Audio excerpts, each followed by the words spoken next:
안녕하세요. 사연 읽어주는 남예입니다. 오늘도 와주셔서 감사드리며 오늘의 사연 시작하겠습니다. 안녕하세요. 저는 참 어려운 결혼을 한 40대 남성입니다. 원래는 일을 좋아 결혼하지 않으려고 했었어요. 어렸을 때부터 가정 형편이 좋지 않아 대학도 가지 않고 일찍이 취업 전선에 뛰어들었습니다.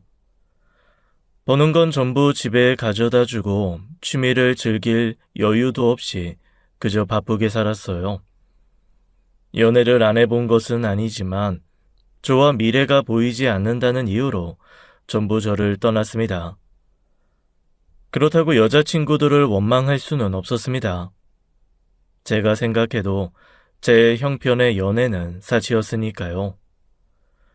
부모님과 저 그리고 여동생까지 모두 가족이 아버지가 빚 보증으로 진 어마어마한 빚을 매달려 살았습니다. 그렇게 30대에 이르러서야 그 빚의 굴레에서 벗어나게 됐고 그제야 좀 숨통이 트였어요. 살만해졌다고 생각했는지 부모님께서는 선자리를 알아보라고 했지만 저는 이미 결혼 생각은 사라진 뒤였어요. 가족이라는 것이 함께 있으면 힘이 되어주기도 하지만 저한테는 너무 힘든 사람이었으니까요.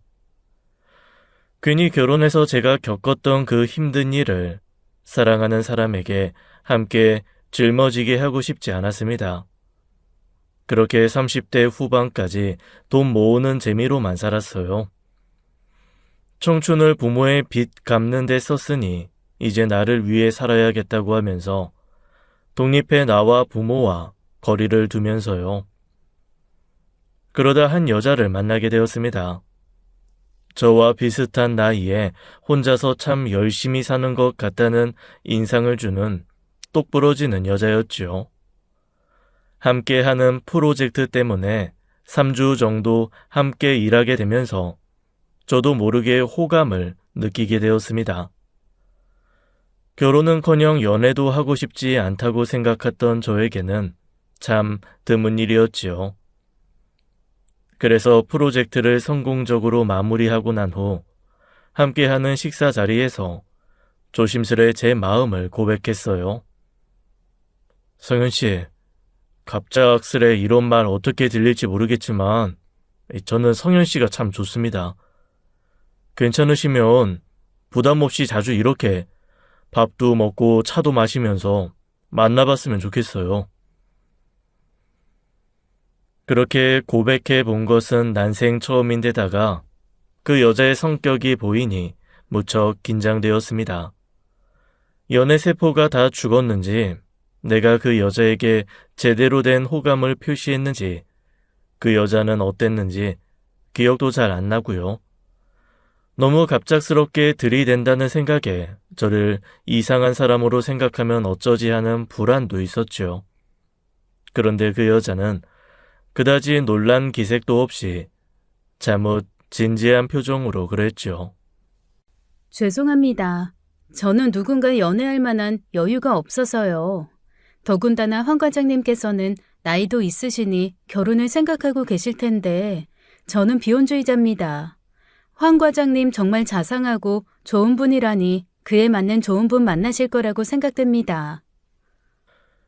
그 여자답게 군더더기 없이 정중한 거절이었고 저는 비혼주의자라는 말에 더는 설득하지 못했어요. 저도 비혼 그 비슷한 것이었기 때문에 결혼까지는 생각하지 않았는데 비혼주의자라는 말이 왜 그렇게 서운하던지요. 지금 생각해만 제가 아내한테 빠져도 단단히 빠진 것이 분명했지요. 그래서 단념하지 못하고 그 뒤로도 종종 그 사람에게 연락하고 만날 기회를 호시탐탐 노리곤 했지요. 고백을 받아서인지 어느 정도 거리를 두는 것이 느껴졌지만 저는 지치지 않고 1년을 그렇게 곁에서 맴돌았습니다. 그렇게 칼같이 선을 긋고 대하는 태도에서 오히려 저는 확신을 가졌어요. 이 사람이라면 어쩐지 나와 정말 잘 맞을 것 같아. 이 사람이라면 어떻게든 내 여자로 만들어야겠다고요. 그렇게 1년여 만에 그 여자는 내 고백을 받아주었습니다. 자신도 모르게 자연스레 저녁을 함께하고 쉬는 날이면 이런저런 방법으로 시간을 함께 보내다 보니 정이 든 것이지요. 어쩌면 이미 그런 시간을 내게 내주었다는 것부터가 흔들리고 있었을지도 모르고요. 그때부터 결혼까지는 그리 긴 시간이 걸리지는 않았습니다. 사귀고 난 후 딱 100일이 되던 날에 청혼했어요. 멋들어진 청혼까진 아니었지만 반지와 진심을 담은 편지를 써서 주었죠. 여자친구가 편지를 다 읽을 때쯤 반지를 내밀며 앞으로 매일 하루도 빠짐없이 함께하고 싶다고 했죠. 여자친구는 편지를 읽고 목이 메인 듯 오랫동안 입을 열지 못했어요. 환하게 웃으며 승낙하지 않으리라는 것은 알았지만 막상 그 모습을 보니 저도 실망스럽고 서운하더라고요. 여자친구는 꽤 오랫동안 고민을 하더니 잠시 시간을 달라고 했습니다. 그 정도면 긍정적인 신호였어요. 당장의 비혼주의자라고 했는데 왜 결혼 이야기를 꺼내느냐고 타박하지 않는 것만으로도 다행이었죠. 그로부터 여자친구는 일주일 동안 연락 한 번이 없었습니다. 그리고 나타나서는 제게 정말 많이 고민했다면서 몇 가지 조건만 맞으면 결혼하겠다고 했죠. 뭐든 말해. 나는 너랑 함께 있을 수 있다면 모든 걸 다 감수하고서라도 너를 잡고 싶어. 이게 지승 씨한테 부담이 될 수도 있고 지승 씨가 이해가 안 될 수도 있겠지만 그냥 내가 좀 이상한 사람이라고 생각하고 그걸 받아들여주면 그럼 나도 용기 내볼게. 말해봐. 먼저 경제권은 합치지 않았으면 좋겠어. 각자 생활하는 데 필요한 만큼의 생활비를 각출해서 사용하고 나머지는 어떻게 쓰던지 얼마가 있든지 신경 쓰지 않는다는 거야. 그거라면 괜찮아? 또? 아이는 없었으면 좋겠어. 나도 지승 씨도 나이가 있잖아. 무엇보다도 나한테 너무 부담되는 일이야. 아이가 있는 삶을 바라지 않아. 나도 아이 생각은 별로 없었어. 그것도 괜찮아. 그리고 각자 사생활은 좀 존중해줬으면 좋겠어. 사생활? 부부라도 개인적인 시간이나 말하고 싶지 않은 시간에 대해 전부 공유하길 바라는 건 없었으면 한다는 거야. 대신 부부로서 그 어떠한 부정행위도 없을 거라는 건 맹세할게. 그 사람이 개인적인 사생활이 중요한 사람이라는 것은 전부터 느끼고 있었습니다. 함께 하면서도 가끔 제가 의문을 가질 수밖에 없는 공백들이 있었거든요. 퇴근 후 꽤 연락이 안 된다든지 주말에 일이 있는데 어쩐지 둘러대는 것 같다든지 하는 것들이요. 궁금하긴 했지만 제가 선을 넘는다는 생각이 들어 내색하지 않았는데 결혼 후에도 그렇게 살겠다는 거였어요. 경제권을 합치지 않는다는 것이나 아이를 가지지 않는다는 것은 오히려 그다지 문제가 되지도 않았지요. 드물지만 제 주변에도 경제권을 합치지 않고도 자유롭게 사는 부부도 있고 저도 아이를 그리 좋아하진 않습니다. 나이가 있다 보니 오히려 아이를 바라는 것은 큰 욕심이었고요. 마지막 조건이 조금 걸리긴 했지만 어떠한 부정행위도 없을 것이라는 말을 믿고 결혼을 추진하게 되었습니다. 절대 결혼하지 않고 혼자 살 것 같았던 장남이 느닷없이 결혼하겠다는 여자를 데려오자 부모님은 무척 좋아하셔서요. 그렇게 환하게 웃는 것을 몇 년 만에 보는 것인지를 모를 정도로요. 하지만 저는 그 사람과 약속했던 것처럼 처음부터 단단히 일러둬야 하는 부분은 짚고 넘어가야 했습니다. 제 욕심의 한 결혼으로 부모님께 괜한 기대를 지게 하면 안 되니까요. 이제 나도 며느리 효도 한번 받아보고 살겠구나. 평생 아들 손주 한번 안아볼 일 없을 것 같아 그렇게 조마조마했는데. 엄마, 미리 말하는데 우리 애는 갖지 않기로 했어요. 뭐? 그게 무슨 말이야? 부부가 애를 안 갖는다니. 그게 말이 돼? 우리가 나이도 있고 아이에 대한 욕심도 없어요. 저는 몇 번이나 말했잖아요. 아이 좋아하지도 않고 애를 책임질 자신도 없다고요. 책임은 무슨 책임이 필요해? 뭐 애들은 그냥 낳아놓으면 지 알아서 잘 큰다. 네가 애를 낳고 살아야 부모한테 효도하는 거지.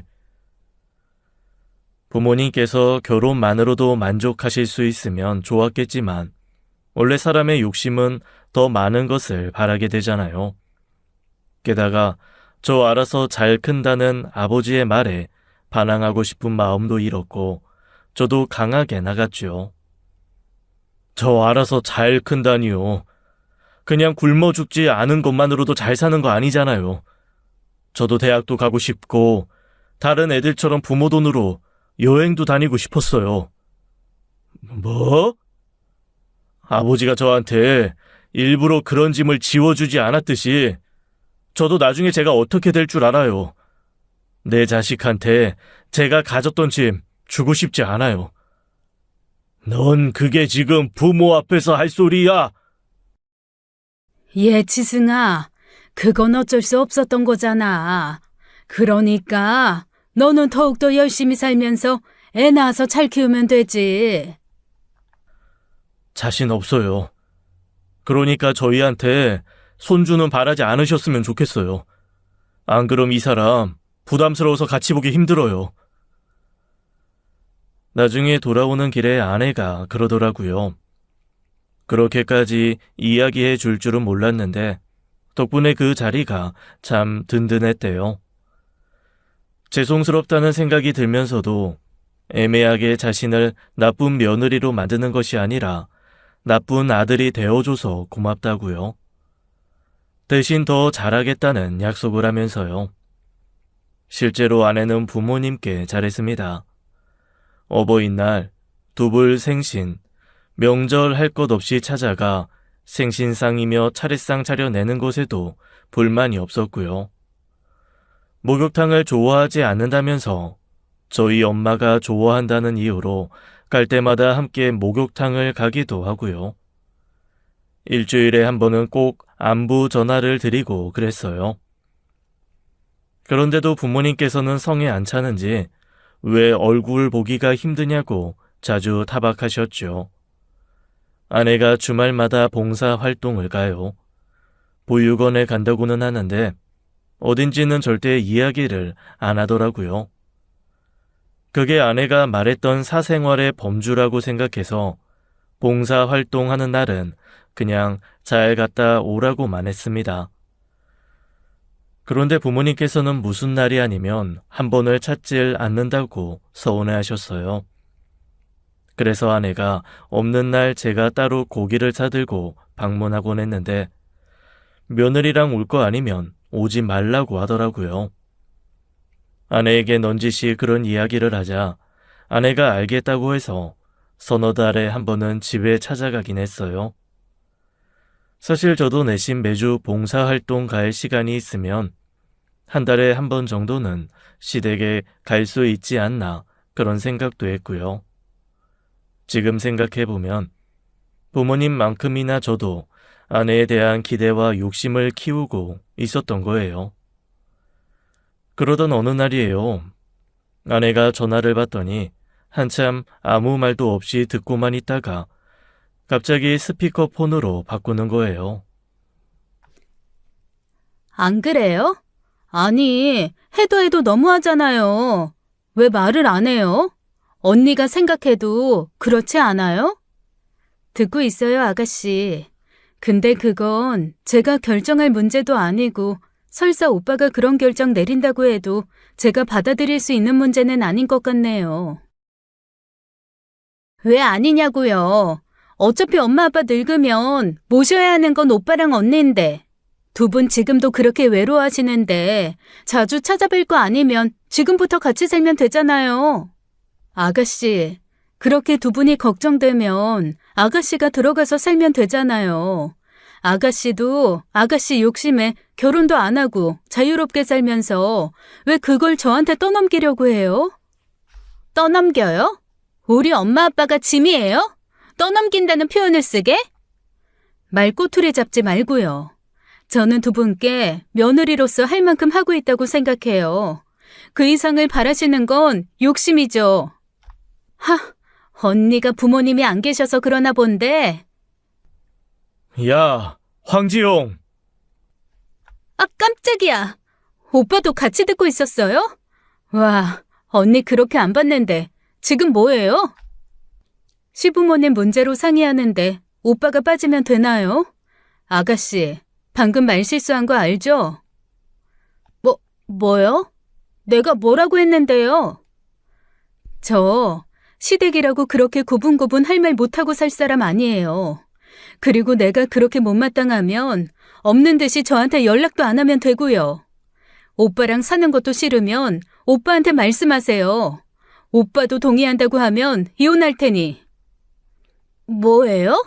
이혼이요?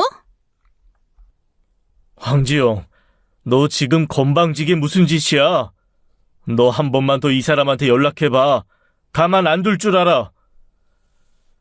그렇게 벼랑간 우리 부부 사이에 냉기가 흘렀고 아내는 화가 났는지 시뻘겋게 달아오른 얼굴로 앉아 있었어요.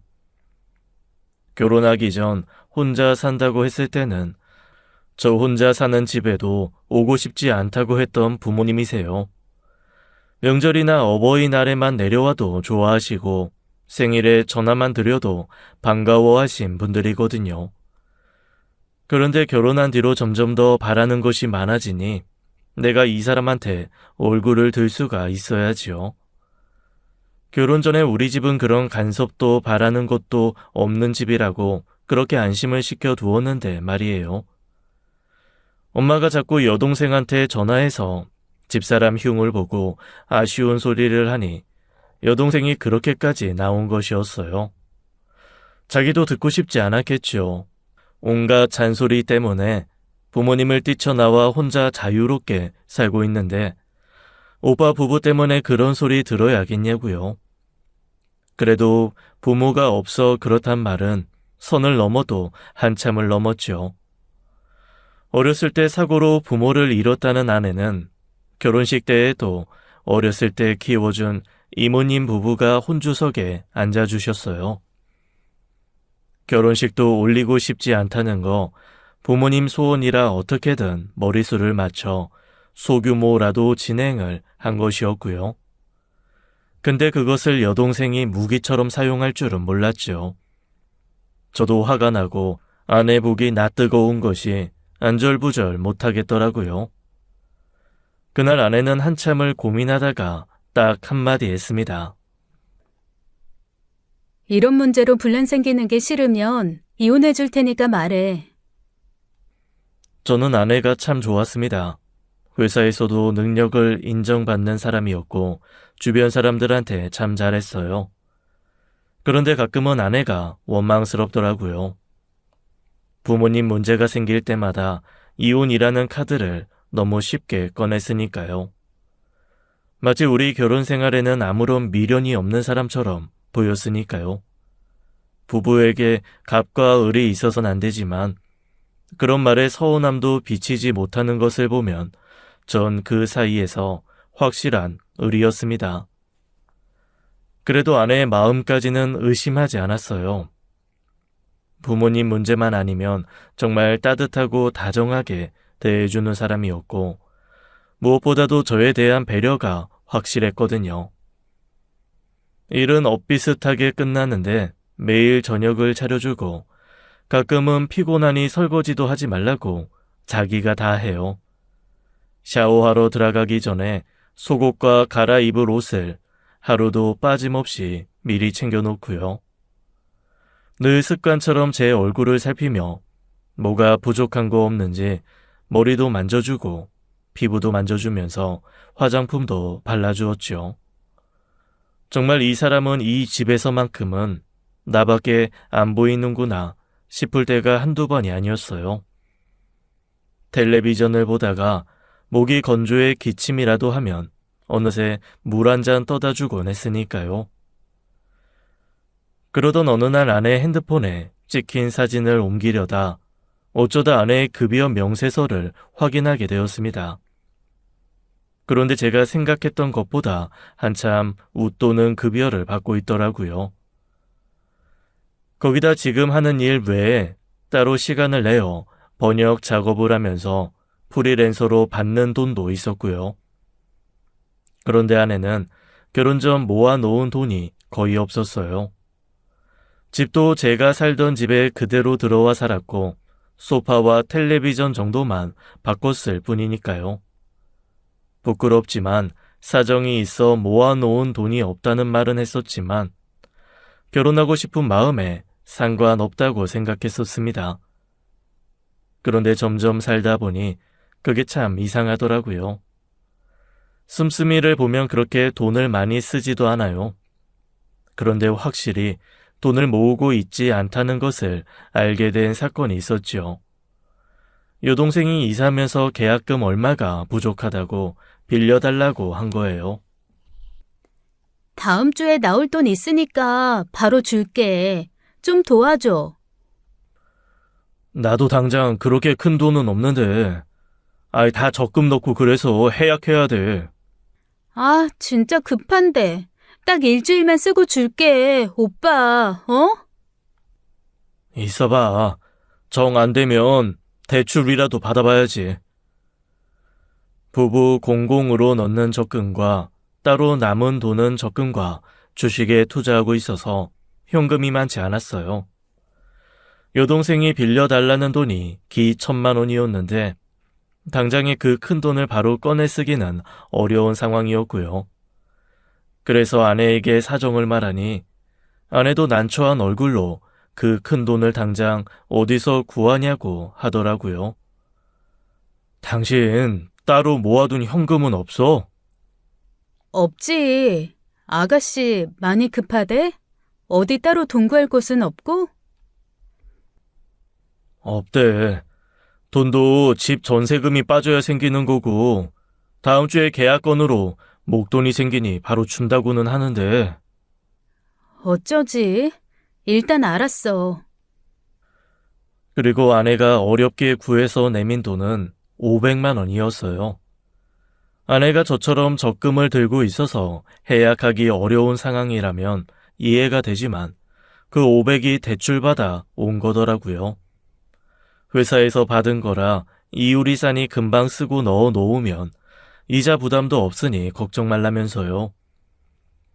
급여가 꽤 되는데도 자기 자산이 아니라 대출을 받아 가져올 정도면 아내 재정에 문제가 있는 것이 틀림없었어요.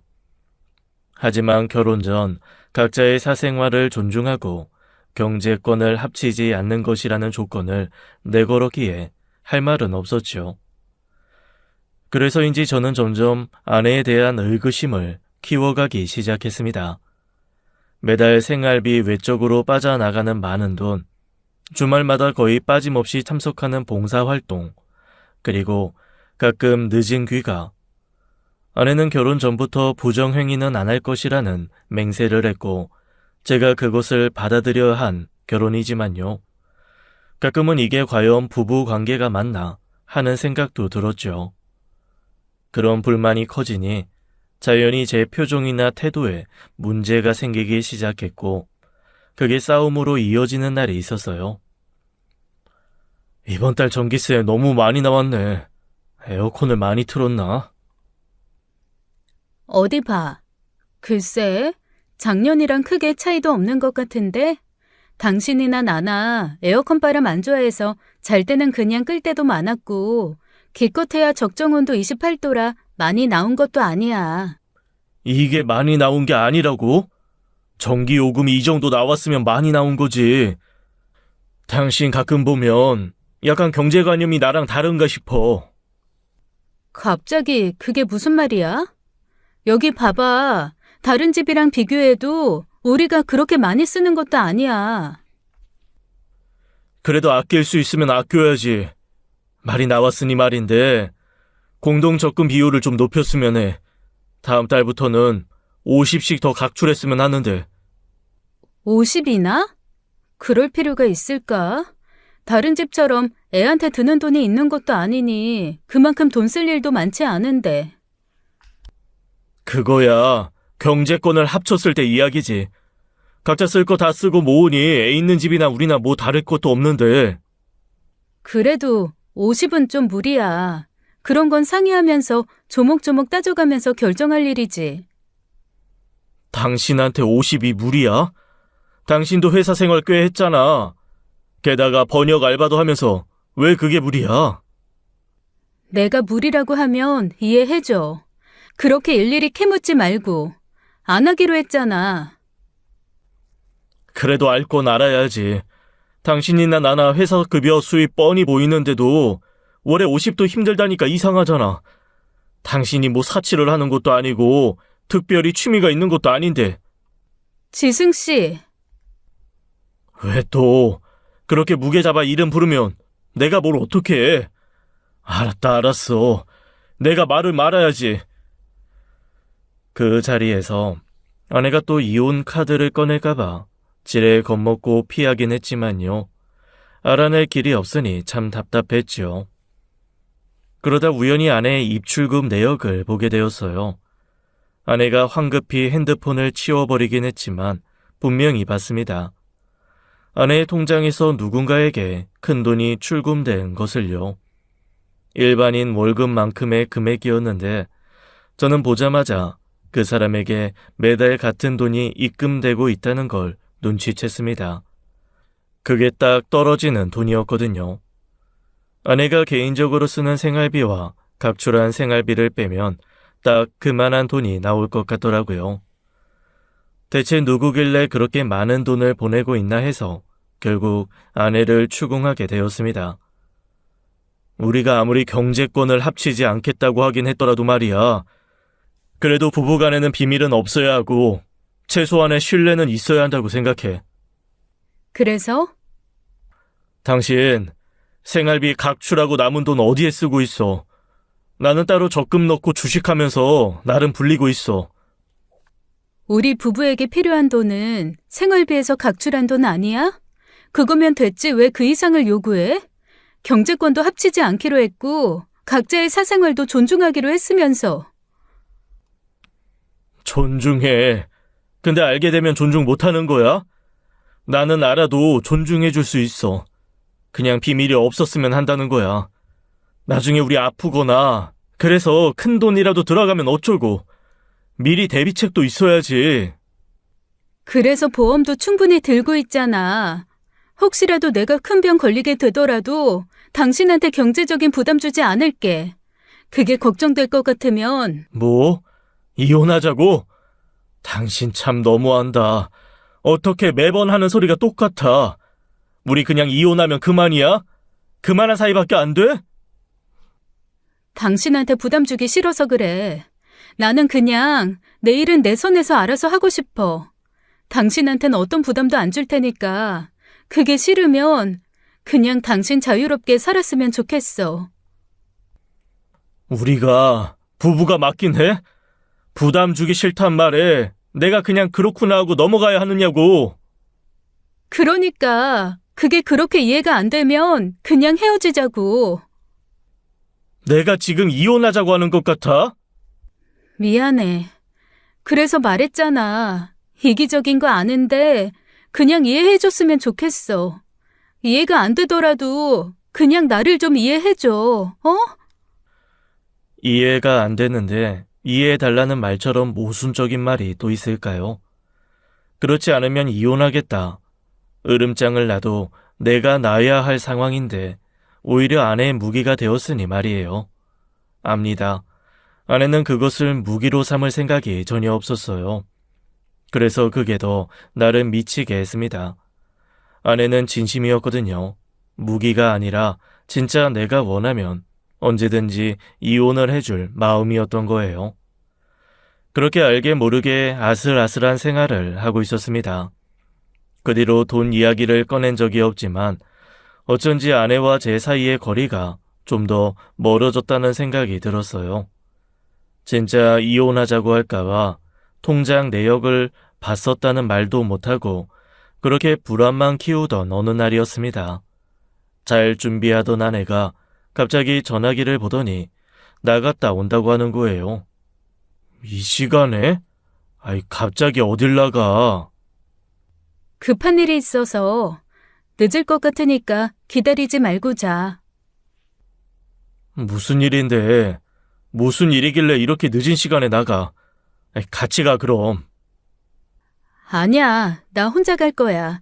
그냥 별일 아니야. 신경 쓰지 마. 혼자 가겠다는 그 표정이 너무도 단호해서 더는 퇴근하지도 못하고 그대로 아내가 나가는 것을 보고만 있었습니다. 아무리 생각해도 이건 아니다 싶었습니다. 사생활이라는 핑계로 너무 많은 것을 숨기고 있었으니까요. 아무리 관대한 남편이라도 그 늦은 시간에 일이 있다고 나간 아내를 이유도 없이 내보낼 수 있습니까? 전화해도 받지 않고 메시지를 해도 제대로 대답도 하지 않았어요. 자정이 될 즈음에야 별일 아니니 먼저 자라는 메시지 하나만 와 있었고요. 답답해 미칠 지경이라 결국 소주 한 병을 안주도 없이 그 자리에서 들이키고 잠이 들었던 것 같습니다. 들어오는 소리는 듣지 못했는데 일어나 보니 저는 소파에 있었고 제 위로 이불이 덮여 있었죠. 제가 술을 마셨던 흔적은 다 치우고 없고요. 다시 추궁하기 시작하면 큰 싸움이 될까 더는 묻지 않았습니다. 사실 먼저 이야기해 주길 바란 것도 있고요. 우리 사이에 흐르는 분위기를 읽고 눈치껏 먼저 사실은 이런 일이다 하고 솔직하게 말해주기를요. 별일이 아니면 말하면 되는 거잖아요. 남편한테 그렇게까지 꽁꽁 숨겨야 할 일이 대체 뭐가 있겠냐고요. 제가 상상력이 그다지 좋지도 않아 그런지 모르겠지만 빤히 상상되는 것은 남자 일밖에 없었어요. 그러다 보니 아내가 외출할 때마다 예민해져서 딴지를 걸고 싶어지더라고요. 아니 그냥 나가지 않았으면 하는 마음이었어요.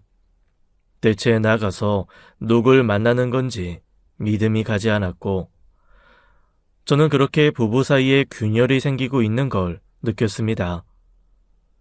봉사하러 간다, 친구를 만난다, 그런 말에 신뢰가 안 가는 게 당연한 거 아닌가요? 그러면 사진이라도 찍어다 달라 그랬더니 찍어 오기는 해요. 근데 그게 참 애매한 사진이었어요. 봉사활동이랍시고 찍은 게 설거지하는 사진, 누군가를 씻기는 듯한 사진, 카페 커피 사진 그런 것들이에요. 좀 전체적으로 찍어오면 안 되겠냐고 하니 그냥 그 정도로 하면 안 되겠냐고 오히려 서운해 하더라고요. 게다가 어느 날은요.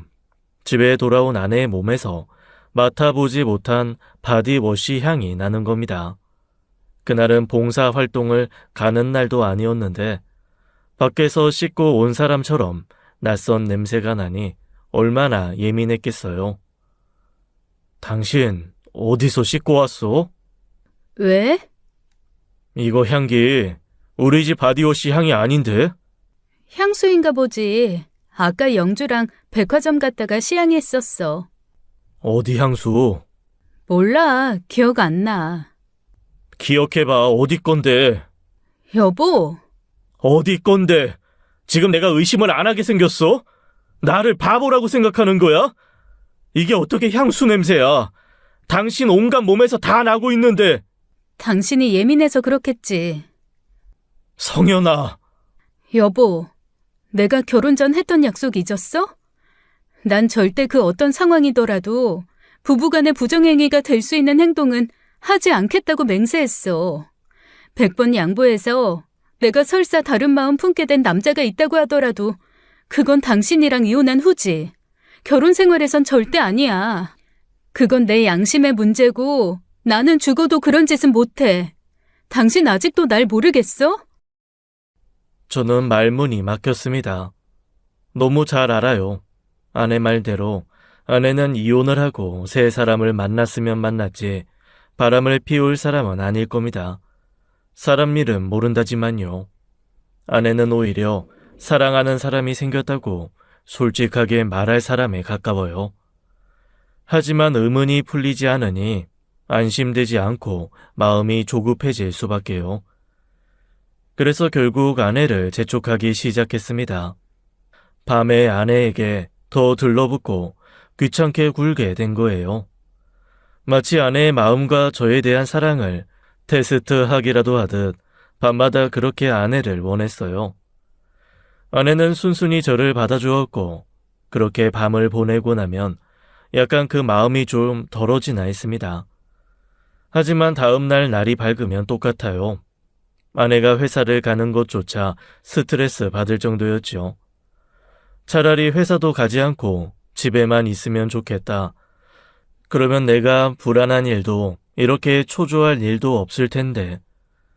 그래서 어느 날은 아내와 사랑을 나누며 그랬죠. 성현아, 우리 아이 가질래? 뭐? 아내는 제 말에 화들짝 놀라며 저를 밀쳐냈죠. 그리고 바로 옷을 주섬주섬 입어버리는 거예요. 처음부터 우리 사이에 아이는 없기로 했으니 그 마음도 이해는 하지만 아내의 행동에 화가 나고 서운하더군요. 생기면 갖는 것도 나쁘지 않잖아. 우리가 나이가 있다고 해서 안 생길이라는 보장은 없고 시술을 받자는 게 아니라 자연스럽게 생기면. 애초에 아이 없이 살기로 약속했잖아. 물론 그랬지. 근데 생길 수도 있는 거 아니야. 아이 생길까봐 피임하고 있어서 그렇지. 아니면 우리한테도 가능성은 있지. 나는 가능성이 없다고 생각해서 애를 낳지 않겠다고 한 게 아니야. 지승 씨, 알면서 왜 그래? 난 그냥 아이가 있는 삶을 원하지 않는 거야. 그건 지승 씨도 마찬가지 아니었어? 우리 꽤 의견이 맞았다고 생각했는데. 사람 마음 변할 수 있는 거 아니야?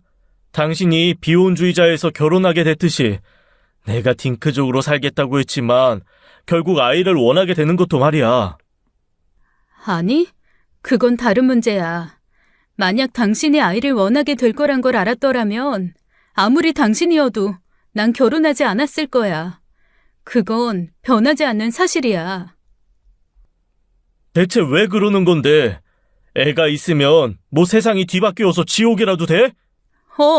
나는 그래. 뭐? 당신이 원하는 게 아이가 있고 경제권을 합치면서 사생활도 없이 서로 모든 걸 공유해야 하는 거라면 당신 지금이라도 늦지 않았어. 더 가능성 있는 사람 찾아서 재혼해. 난 얼마든지 물러나 줄게. 야, 고성현, 너 자꾸 말을 그따위로 할래? 약속했잖아. 약속해놓고 왜 자꾸 나한테 부담을 줘? 내가 당신한테 잘못한 거 있어? 내가 내세운 그 3가지 조건 말고 내가 당신한테 뭐 못하는 거 있어? 내가 믿어달라고 했잖아. 실체 없는 믿음에도 자신 있다며. 해도 너무하잖아. 내가 남편으로서 네 배우자로서 요구할 수 있는 권리가 있는데 그 어느 것도 인정해주지 않으면서 너는 그저 네 생각만 하고 있잖아. 나도 이렇게 살고 싶어서 사는 거 아니라고. 그럼 말을 해. 솔직하게 무슨 일인지 나한테 말을 해보라고. 할 말 없어. 계속 그렇게 추궁하고 날 몰아붙일 거면 헤어져 진짜. 나도 그렇게는 못 살아. 너 자꾸 그 이혼이라는 말 무기처럼 쓸래? 그 말에 스트레스 받고 불안해하는 거 알면서 그렇게 쓰고 싶어? 당신은 계속 날 의심하고 난 당신한테 할 수 있는 말에 한계가 있는데 그럼 어떡해. 지승 씨, 난 당신이 원하는 말은 절대 안 해. 해줄 생각 없어. 근데 이거 하나만은 솔직하게 말할 수 있어. 바람 피우는 거 아니야. 남자 있는 것도 아니고. 그것만은 정말 결백하다고 말할 수 있어. 그러니까 그런 문제도 아닌데 왜 말을 못하냐고. 나는 성현아, 네가 설사 다른 남자를 만나고 왔다고 해도 이혼할 수 있을지 의문이야. 너는 나한테 그런 사람이라고. 그런 문제로도 헤어지는 게 상상이 안 돼. 그러니까 제발 나한테 좀 솔직해졌으면 좋겠어. 어? 미안해. 내가 안 되겠어. 아내는 당장이라도 이혼할 것처럼 굴었고 저는 그날 밤 그렇게 쏟아내버린 일들을 후회했지요. 차라리 참을 걸, 조금만 참았으면 됐을 텐데 왜 그랬을까? 왜 그렇게 몰아붙여서 이혼하고 싶게 만들었을까? 그렇게 불안해하면서요. 내가 아내를 너무 사랑했습니다. 그래서 너무 힘들었어요. 차라리 사랑이 모자라거나 아쉽지 않았더라면 그렇게 소리치고 헤어짐을 선택했겠지요. 그 뒤로는 완전히 냉전이었습니다. 아내는 밥을 차려 놓았지만 함께 밥을 먹는 일이 없었고 저도 아내에게 말을 걸지 않았죠. 정말 지옥이 따로 없었습니다. 그럼에도 차마 먼저 다가가지 못한 것은 아내가 제게 미안하다 먼저 다가와 주길 바라는 마음 때문이었어요. 이혼할 생각은 전혀 없었지만 적어도 그 일이 있은 후에는 너무 과했다고 사과라도 해주길 바랬던 거지요. 저는 그런 식으로라도 아내의 사랑을 확인받고 싶었던 거예요. 그런데 그러던 와중에 여동생으로부터 사진 하나를 받게 되었습니다. 그것도 상상할 수도 없을 만큼 충격적인 사진을요. 그날도 봉사활동 간다던 날이었는데 아내가 백화점 식당가에서 웬 남자의 팔짱을 끼며 활짝 웃는 사진이었죠. 팔짱을 끼며 걷는 사진, 같이 앉아서 입가를 닦아주는 사진, 정말 질투가 날 정도로 활짝 웃어주는 사진들이었어요. 친구랑 나왔다가 우연히 봤는데 친구도 있고 부끄러워서 아는 체를 못했다더라. 얼마나 낯뜨겁게 남자를 챙기던지 뻔히 새언니인 거 알면서도 믿기지가 않더라니까. 아니 다른 사람도 아니고 새언니가 바람을 다 피워? 여동생 말이 틀리지도 않았습니다. 귀가 먹먹해지고 정신이 아득해지는 것 같더군요. 온몸이 사시나무 떨리듯 떨리고 머리끝까지 화가 나서 어쩔 줄 몰랐죠. 다른 건 몰라도 바람은 아니라고 그렇게 결백을 주장하던 여자가 외간 남자랑 그렇게 다정이 있는 꼴이라니요. 최근에는 저를 향해서도 그렇게 웃어준 적도 없었습니다. 싸움이 잦아서이긴 하지만 저에게도 보여준 적 없던 모습을 보인다는 것이 너무 낯설고 서운하면서도 화가 났지요. 결국 제 말이 맞았던 거예요. 제 부호라니 기다렸다는 듯이 맞아 떨어졌던 것이고 실체 없는 믿음은 있을 수 없던 것이죠. 또는 아내를 기다리거나 배려해 줄 수가 없었습니다. 그래서 아내가 들어오자마자 안방에 들어가지도 못하게 하고 붙잡아 따자 물었죠. 이거 봐, 할 말 있어? 이게 뭐야? 당신 설마 나한테 사람 붙였어? 사람? 당신이야말로 나를 몰라? 지영이가 봤단다. 어떤 남자를 아주 낯뜨겁게 챙기느라 아는 체하기가 부끄럽더라고. 너 뭐야? 바람 아니라며. 너 뭐야? 차라리 남자를 만난다고 솔직하게 말해. 바람은 아니야. 그럼 이 사람은 대체 뭐냐고? 바람이 아닌데 외간 남자 팔짱을 끼고 다닌단 말이야? 사생활이야. 뭐? 고성현, 너 정말? 이렇게까지 탄로났는데 사생활이라는 말이 나와? 이럴 거면 결혼을 왜 했어? 나 더 이상 할 말 없어. 분명 그 조건 다 받아들이고 결혼하자고 했던 사람 당신이야. 아내는 제가 붙잡는 손도 뿌리치고 그 길로 안방에 들어가 버렸어요. 그리고 문을 잠그고 다음 날까지도 나오지 않았죠. 잠에서 깼을 때 아내는 이미 나간 뒤였고 제 전화는 받지도 않았습니다. 그 와중에 그렇게 집을 나가버렸으니 제 속은 얼마나 타들어갔겠어요. 그 새벽에 또 그 남자한테 갔나 그 생각에 정말 미칠 것 같더라고요. 그리고 저를 더 미치게 만든 건 그날 저녁 저를 기다리고 있던 하나의 문서였습니다.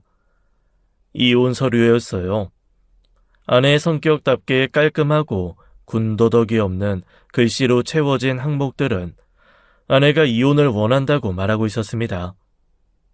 그리고 그 밑에는 포스트잇으로 쪽지 하나가 붙어 있었어요. 진실보다는 이혼이 나을 거야.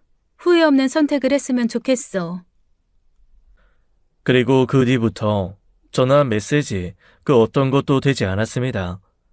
아내의 이모님께 연락해봐도 모르겠다고 혹시 무슨 일이 있는 거냐고 물으니 애가 탔지요. 친구한테 연락해보려 해도 아는 사람이 없었고 SNS도 하지 않으니 어디로 간 것인지 알 수가 없었죠. 그런데 회사에 연차까지 쓰고 가지 않은 거예요. 절대 그럴 사람이 아니었거든요.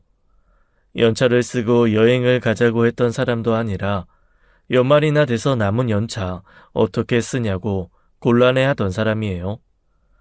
그렇게 긴 연차를 쓰고 대체 어디에 있는 것인지 알 길이 없어 더 막막했습니다. 아내의 신용카드 내역을 알 수 있는 것도 아니고 집을 나간 사람을 상대로 실종 신고를 할 수도 없었고요. 그날 밤 뜬 눈으로 밤을 지새우며 아내에게 연락을 시도했어요. 실종 신고를 하겠다. 일단 집이라도 들어와라. 얼굴 보고 이야기하자. 이건 아니다. 무수히 많은 메시지에도 아내는 요지부둥이었고 아예 메시지를 읽지도 않았습니다. 그렇게 결국 저는 쓰고 싶지 않았던 방법까지 써야 했어요. 흥신소에 연락해 사람을 쓴 것이지요. 그렇게까지 하고 싶지는 않았습니다. 그건 부부 이전의 사람으로서의 신뢰를 저버리는 일이라고 생각했거든요. 차라리 모르면 몰랐지 아내가 그렇게까지 밝히고 싶지 않은 일을 그렇게까지 알아야 하나 했고요. 그런데 사람이 거기까지 몰리니 다른 대안이 떠오르지 않더라고요. 그렇게 사람을 써놓고도 이게 맞나 불안하긴 했죠. 몰래 아내의 뒷조사를 한다는 것이 생각보다 그렇게 유쾌한 기분은 아니었습니다. 근데 그 흥신소라는 곳이 참 대단하긴 대단하더라고요. 어떻게 이런 것까지 알 수 있지 싶은 정보를 가져오니 말이에요. 그렇게 받아본 결과는 상상도 하기 힘든 범주의 것이었습니다. 일단 아내는 계명과 입양자 기록이 있었어요.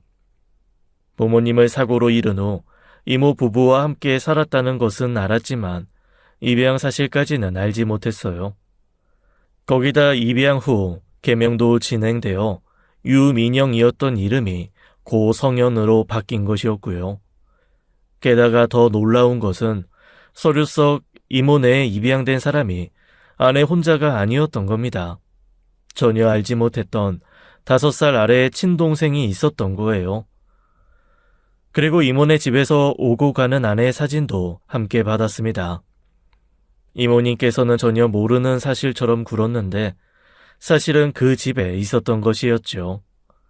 흥신소에서는 그 이상의 정보를 더 원하면 돈을 더 달라고 했습니다.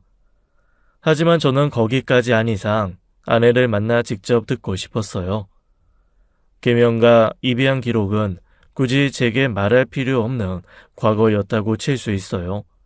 하지만 동생의 존재를 숨긴 것은 아무리 생각해도 이해가 되지 않았죠. 그래서 그 길로 이모님의 집을 찾아갔던 거지요. 이모님 집은 알고 있었어요. 오래된 단독주택인데 함께 저녁을 먹고 모셔다 드린 적은 있었거든요. 하지만 결혼식 이후에 저랑 왕래가 있는 것은 아니라 1년에 한 번 연락드리는 게 전부였습니다. 아내가 어렸을 때 잠깐 신세를 진 유일한 친척일 뿐 처가와 같은 의무감을 가질 필요는 없다고 했었거든요. 아내도 어쩌다 한번 연락드릴 뿐이고 결혼식으로 신세를 졌으니 챙기는 거라고만 했고요. 그렇게 다짜고짜 찾아가자 이모님은 당황한 기색이 역력한 목소리로 저를 맞이하시곤 대문까지 나오시더라고요. 아니, 황서방이 여기까진 웬일이야? 이모님, 그 사람 여기 있는 거 알고 왔습니다. 만나게 해주세요. 무슨 소리야? 성현이 여기 안 왔어. 이모님, 제발 부탁드릴게요. 저 그 사람 만나 이야기해야 합니다. 네? 아니, 그게 아니래도. 그 사람한테 동생 있는 거 왜 숨기셨어요? 저희 만날 때 한 번도 그 사람 동생에 대해서 말씀 안 하셨잖아요. 결혼식장에도 오지 않았고 한 번도 동생 있다는 말도 안 했어요, 그 사람. 어? 이 자네가 그걸 어떻게? 그 사람 만나게 해주세요. 결국 이모님은 대문 앞에서 안절부절 못하시다가 결국 제게 길을 내어주었죠. 저는 얼마나 각오가 되어 있었는지는 모릅니다. 그저 그 길 끝에서 저를 기다릴 아내의 비밀이 제가 상상하기 어려운 범주인 것만 어렴풋이 생각했죠. 그리고 문을 열고 들어간 집안에서 저는 아내와 그 사진 속 남자를 만날 수 있었습니다. 준영아, 이거 누나가 진짜 맛있는 망고라서 어렵게 구해온 거야. 백화점에서도 제일 좋은 백화점에서만 파는 거래. 아, 해봐. 아. 이모, 누군데? 소파에 앉은 남자에게 망고가 담긴 그릇을 들고 환하게 웃고 있던 아내는 인기척에 고개를 돌려 저를 봤지요. 이모님이 있을 거라고 생각하다 저를 봤는지 소스라치게 놀라며 망고 그릇을 그 자리에서 떨어뜨렸어요. 여보. 당신 이게 뭐야? 진짜 당신 동생 있었네? 어떻게 알고 왔어? 이 사람이 당신 동생이야? 나한테 처남인가? 안녕하세요. 처음 뵙겠습니다. 저희 황지승이라고 해요. 아내에 대한 화는 잠시 잠재우고 소파에 앉아있는 아내의 남동생에게 인사를 했어요. 그런데 좀 이상하더라고요. 사람이 인사를 하는데도 멀뚱히 앉아만 있고 저를 보는 시선이 좀 이상했죠. 그리고 보니 앉아서 망고를 먹여주던 아내가 생각나 아차 싶었습니다. 아내는 떨어진 망고를 다 주워 담고 일어나 제게 왔죠. 그리고 따라 나오라는 말과 함께 옷을 챙겨 먼저 밖으로 나갔습니다. 가봐, 황서방. 자기 치부를 들켰으니 저 아이 마음이 말이 아니겠지. 치부요? 장애가 있는 동생이 치부입니까? 그게 다가 아니야. 성현이 너무 원망 말게. 누구도 성현이가 돼보지 않고선 그 아이를 탓할 수는 없어. 아유, 결혼해서 평범하게 사나 했는데 애가 너무 착해. 지 남동생 두고 가지도 못하고. 그렇게 눈물을 훔치는 이모님께 떠밀려 아내를 따라 카페에 왔습니다. 제가 나갈 때까지도 그 남동생이라는 사람은 무심히 저를 바라볼 뿐 어떤 말도 하지 않았죠. 아내는 카페에 와서도 한동안 입을 열지 않았어요. 무슨 말을 하려고 입술을 달싹거리긴 하는데 무슨 말을 해야 할지 모르는 사람처럼 망설이더라고요. 그래서 제가 먼저 입을 열었죠. 그 남자가 동생이었어? 근데 왜 말을 안 했어? 동생이 좀 아파. 몸은 다 큰 성인인데 정신연령은 좀 낮아. 그럼 지금까지 봉사활동 간다, 친구 만나러 간다 하면서 나갔던 게 다 남동생 보러 온 거였어? 맞아. 근데 그걸 왜 숨겨? 그게 숨길 일이야? 내가 당신한테 장애인 동생이 있다고 하면 결혼 안 한다고 할 것 같았어? 그런 건 아니야. 동생이 부끄러운 것도 아니고. 그런데 그냥 동생은 나한테 너무 아픈 기억이라 그래. 누구한테도 말하고 싶지 않았어. 죽을 때까지 내가 짊어지고 가야 할 짐이라고만 생각하고 살았어서. 대체 왜? 친동생이니까 그런 애착 가질 수 있지. 그런데 왜 그렇게까지 생각하는데? 나한테 말했으면 도와줄 수도 있었잖아. 그렇게 키도 크고 덩치도 있는 남자를 어떻게 당신 혼자 이모님, 이모부님만 감당하면서 살려고 그랬어. 나도 할 수 있어. 충분히 해냈고 앞으로도 그럴 거야. 동생 문제로 다른 사람한테 의지하고 싶지 않았어. 있지, 성현아. 나는 너한테 의지하고 싶은 사람, 기대고 싶은 사람이 되고 싶었어. 대체 너가 그렇게까지 하는 이유가 뭔지 정말 엄청 많이 고민하고 생각해봤거든? 근데 이건 내가 이해하기 어려운 이유야. 너무 허무할 만큼 이해가 안 돼. 장애가 있는 가족? 한 명이 아니라 2명, 3명이었어도 나한테 숨길 일 아니었다고 생각해. 말했잖아. 난 그렇지 않다고. 이렇게 알게 하고 싶지도 않았어. 서류 작성해놓고 온 거 봤잖아. 알아서 접수해줘. 아니, 나 이혼 안 해. 고작 너가 이혼하고 싶은 이유가 장애 있는 남동생 케어하는 문제 때문이면 그건 절대 이혼 사유가 될 수 없어. 당신이 그랬지? 나보고 왜 엄마 아빠 이야기 안 하느냐고. 장인 장모님? 너무 어렸을 때 일이라 기억 안 난다고 했지만 그거 다 거짓말이야. 다 기억나. 그 기억을 떠올릴 때마다 매일 끔찍한 악몽이라도 꾸는 것처럼 기분이 안 좋아질 때도 많고. 해줄게. 우리 엄마 아빠 이야기. 그렇게 느닷없이 장인 장모님 이야기를 하기 시작한 아내의 말에 저는 잠자코 듣고 있을 수밖에 없었습니다. 그런데 그 이야기가요, 정말 너무 듣기 힘들고 충격적인 이야기였습니다. 장애가 있는 처남도 상상하지 못했지만 장인 장모님 이야기는 더 믿을 수 없는 이야기였어요. 아마 어떤 최악의 부모를 상상해 보라고 했어도 거기까진 미처 상상하지 못했을 겁니다. 어렸을 때 우리 집도 빚이 많았어. 그래서 당신이 내가 원하지도 않았는데 당신 어렸을 때 이야기 들려줬을 때 우리가 비슷한 점이 많다고 생각했던 것 같아. 엄마랑 아빤 허구한 날 싸웠고 엄마는 매일같이 술을 마셨어. 제대로 된 보살핌 같은 건 받은 기억이 너무 오래됐고 고등학생이 된 내가 어린 남동생을 챙겨야 됐어. 어렸지만 나도 어렴풋이 알았어. 아빠의 사업 실패로 쌓인 빚이 너무 많았고 그게 우리 가족을 지옥으로 몰아넣고 있다는 거. 그래서 그런 선택을 했나 싶으면서도 나는 지금도 그때 부모님의 선택을 이해할 수가 없어. 이해하고 싶지도 않고. 부모님이 우릴 데리고 죽으려고 했던 거야. 어? 그날 엄마가 오랜만에 말끔한 얼굴로 저녁을 차려줬어. 지금 생각해보니 참 이상한 날이긴 했어. 그렇게 모여 앉아서 맛있는 식사를 했던 게 정말 오랜만이었거든. 남동생이 좋아하는 갈비랑 잡채, 내가 좋아하는 고추장 불고기, 아빠가 좋아하던 생선조림까지 진짜 과해도 너무 과했지. 그래서 이상하게 불안하긴 했어. 엄마 아빠는 싸우지도 않았고 맛있게 먹으라고 우리한테 웃어주기까지 했으니까.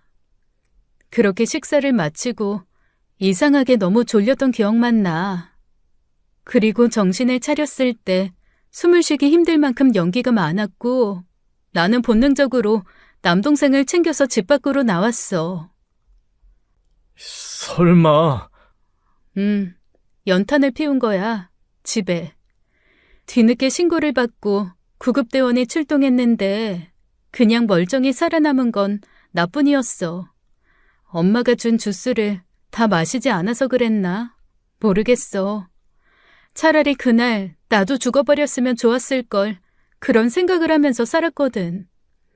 그렇게 부모님이 돌아가시면서 나한테 남은 건 그 사고로 뇌손상 입어서 장애를 얻은 남동생과 부모님의 어마어마한 빚이었어.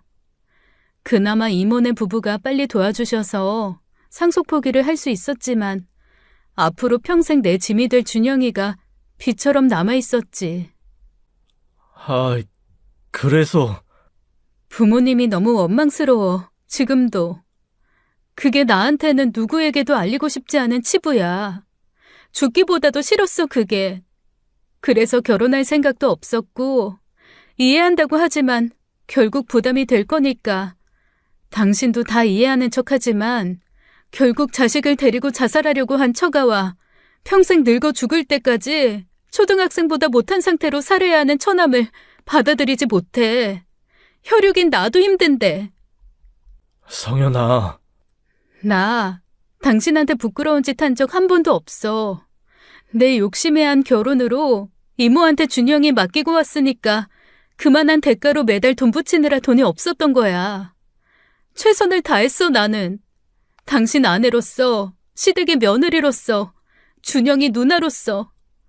그리고 우리 이모랑 이모부한테 떳떳한 조카가 되려고 나 정말 최선을 다했어. 그건 당신한테 떳떳해. 알아. 이혼은 하더라도 당신한테 부끄러운 짓으로 헤어진 사람으로 남고 싶지 않았어. 그래서 솔직하게 말하는 거야. 평생 죽을 때까지 밝히고 싶지 않았는데 그래도 후련은 하다. 아내의 이야기를 멍하게 듣던 저는 아내가 후련하다며 슬쩍 웃는데 가슴이 너무 아팠습니다. 누구에게도 이해받기 힘든 이야기라고 생각했다던 아내의 말을 비로소 이해할 수 있었죠. 부모가 원망스럽다던 것도, 사랑하는 남동생이 짐이나 빚 같다는 말도 감히 저는 이해할 수 있었어요. 아내는 떳떳한 이혼을 위해, 자신의 진심을 위해 내게 진실을 고백했다고 하지만요. 저는 이혼을 할 생각이 없었습니다. 진실을 알기 전에는 아내의 고집에 진실을 요구하고 이혼을 해줄 생각도 있었지만요. 이젠 그럴 수 없게 된 것이죠. 그래서 준비해간 이혼 서류를 아내 앞에서 찢어버렸어요. 누구 마음대로 이혼을 해. 우리한테 이혼은 없어. 고집 부리지 마. 말했잖아. 가족인 나한테도 어려운 일이야. 당신한테 부담 주기 싫어. 그게 맞았던 거야. 나한테 결혼은 정말 무리였어. 이혼 원하면 해줄게. 근데 지금은 아니야. 해보고 내가 어디 두고 보자 하고 덤벼볼 테니까 못 버티면 그래 그럴 줄 알았다 하면서 그때 이혼해. 그래도 늦지 않아. 여보. 나를 뭘로 보고 말이야.